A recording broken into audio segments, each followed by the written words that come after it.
Assalamualaikum warahmatullahi wabarakatuh. Perkenalkan, nama saya Rizlendor Pramono, absen 32. Saya dari kelas 11 3. Di sini saya membuat vlog lagi di YouTube saya, dan saya membuat vlog tentang tugas sosiologi yang diberikan oleh guru pengampu saya, Pak Said Penggalih, tentang opini dari siswa terhadap pandemi virus corona. Dan saya sudah diberikan soal-soal oleh Pak Said yang harus dijawab dengan opini saya sendiri, yaitu yang pertama, mengapa kajian terkait virus corona terhadap kehidupan sosial sangat menarik untuk diteliti oleh para sosiolog. Ya,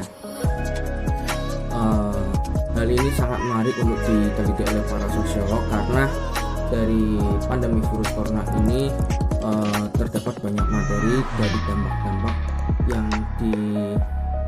dampak yang berasal dari virus corona, misalnya dampak dari hidup kebiasaan, dampak dari spiritual keagamaan, dampak dari pekerjaan dampak dari kehidupan pekerjaan masyarakat yang berubah, terus dampak dari belajar yang berubah sistemnya, sehingga para sosiolog ini memiliki banyak materi untuk dikaji dan bisa memberikan solusi yang baik untuk para warga yang lain. Misalnya dalam kebiasaan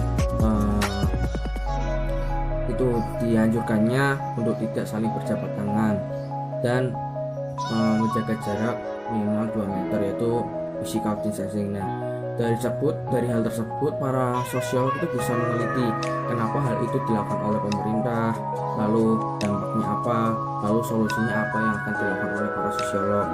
Lalu dalam keagamaan, misalnya anjuran untuk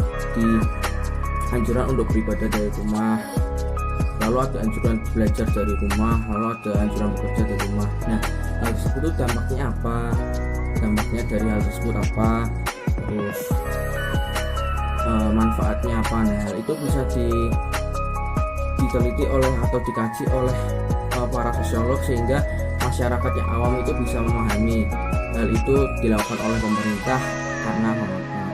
Nah, sehingga masyarakat itu bisa mematuhi peraturan dari pemerintah dan menjalankan physical distancing ini bisa berjalan lancar dan aman, dan bisa segera cepat corona bisa hilang dari dunia ini. Lalu saya akan menjawab soal yang nomor 2, yaitu soalnya fenomena menarik apa saja yang dapat kamu temukan dari bacaan yang telah kamu baca dari dampak corona terhadap kehidupan sosial di masyarakat. Dampak itu ada dampak positif dan negatif. Nah, saya sudah membaca dan menangkap 3 materi secara garis besar, yaitu ada fokus kebiasaan, lalu ada pekerjaan, lalu ada tentang kesehatan. Nah, kalau kebiasaan kita sebelum adanya virus corona ini, kita sering berkumpul-kumpul, nongkrong-nongkrong di kafe, di angkringan, lalu kita kebiasaan berjabat tangan, lalu kebiasaan kita bisa pergi ke mall. Nah, itu karena adanya pandemi ini, itu membuat dampak yang sangat buruk yang menurut para pemuda sekarang. Kita hanya bisa di rumah saja, hidup di rumah dengan HP, dengan tugas dan macam-macam. Intinya kita hanya di rumah saja. Lalu misalnya di pendidikan, dampak dari pendidikan yang awalnya kita bisa bertemu dengan guru, sekarang kita hanya bisa melewat dari dalam jaringan, dan guru pun tidak mungkin bisa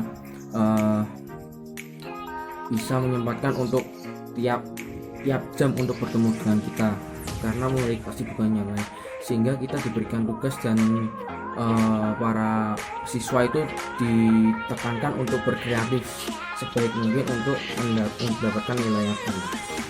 Nah, itu dampak positif dari pendidikan itu ada ternyata, membuat mengevolusi pendidikan Indonesia yang semula hanya melalui tatap muka,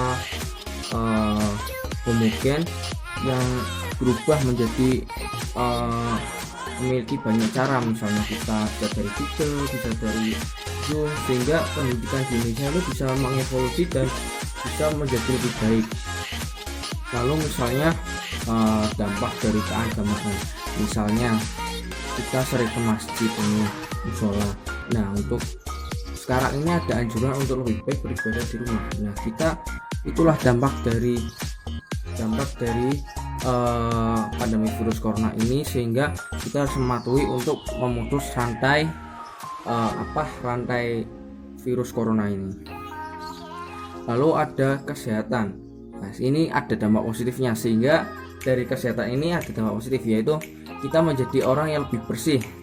Apa-apa hati-hati, kita dikit-dikit cuci tangan, dikit-dikit menggunakan hand sanitizer. Nah, itu membuat hidup kita menjadi lebih baik dan lebih bersih. Lalu dampak negatifnya itu banyaknya, ini bukan dampak negatif ya, mungkin ini takdir, banyaknya orang-orang yang meninggal, banyaknya perawat-perawat yang meninggal. Pasti mendengar pemakamannya ditolak, itu sangat sedih, karena dia yang membantu, kenapa kita menolaknya. Kita sesama manusia itu adalah makhluk sosial, harus saling tolong menolong, sehingga ada pasien ya, ada perawat yang membantu. Jika perawat tidak membantu, masyarakat ini mungkin akan kena putus semua. Bagaimana pemerintah tidak berjalan dengan baik, mesti ini negara ini akan terjangkit virus corona yang besar. Mungkin cukup sekian dari saya. Mohon maaf jika ada kata-kata yang nyerimpet atau terbelit-belit, karena mungkin masih adaptasi dengan media online. Mohon maaf, mohon dimaafkan. Billahi taufiq wal hidayah wa innakum wa ilayhi. Wassalamualaikum warahmatullahi wabarakatuh. Semangat di rumah saja.